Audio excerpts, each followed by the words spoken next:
I will tell you a tale that has to be told, of myth, a misty stored story, words of old. 'Tis about a greedy sorcerer and a truthful wise wizard I know. It was a long time ago, before there was an alphabet and people could read. There were people known as the Magi. Some called them magicians. The Magi wanted to understand the world in which they lived in, so they studied the sun and the moon and all of the stars and the planets. And they made up symbols for the planets. The circle with a dot was the sun, and so on and so on. And when they did experiments, they used these symbols to represent processes in their alchemy. When the people saw that the Magi could read these symbols, they called it the spelling of the Magi, or magical spells. The Magi also studied the source of forces, and some people called them sorcerers. Some people called them wizards because they were wise. Unfortunately, there was a smart but bad, greedy sorcerer, and one day he came to the village center and loudly threatened, "I have the power to make the sun go dark."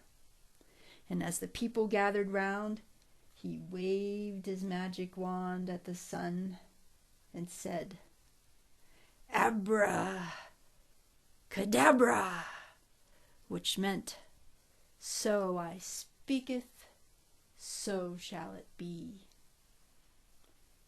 And soon the sun did slowly begin to get dark. And the people were terrified and began crying because they knew without the light of the sun it would be very cold and their crops would die and they would starve. And then the evil sorcerer commanded, "Bring me all your gold, and I will bring back the sun." And in fear the people quickly began to run and get their gold. But then a good wizard stepped out of the crowd and said, "Wait! He is a bad sorcerer, and he is tricking you. He does not have the power to blacken the sun. He has studied the movement of the sun and stars, and he knows that it's only a solar eclipse, where the moon's shadow comes between the earth and the sun and makes a shadow onto the earth."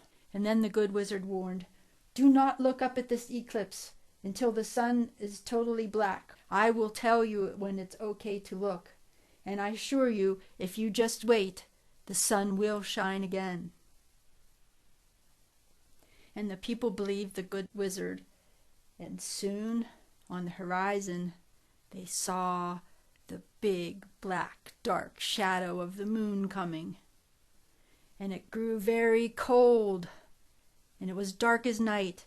And then the wizard said, "Okay, now you can look up." And when they looked up, it was dark as night, and they could see all the stars in the sky.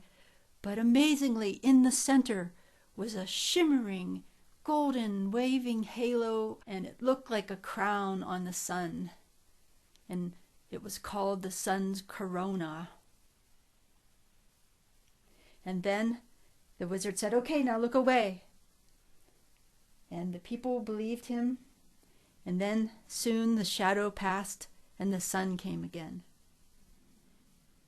And the people began cheering, and they called the good wizard magnificent, and they called him Your Majesty.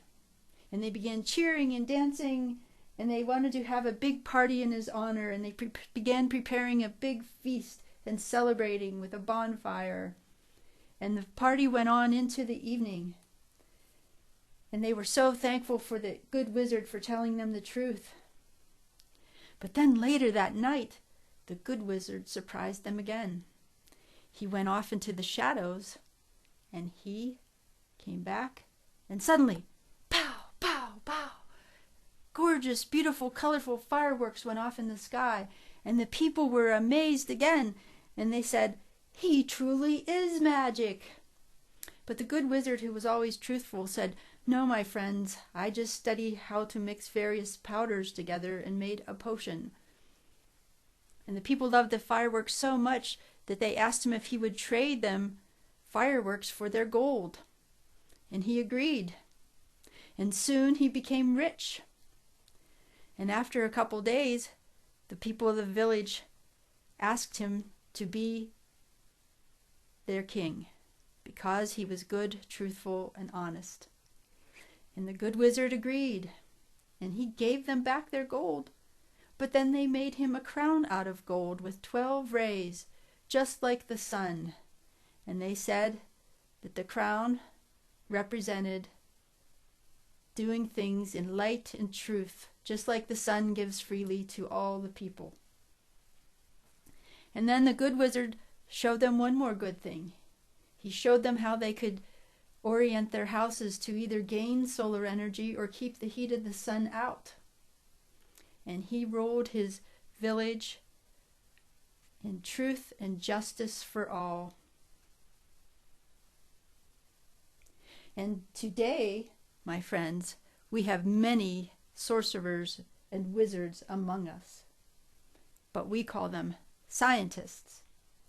And still their knowledge can be used for either bad trickery and selfish greed or good and truth for all.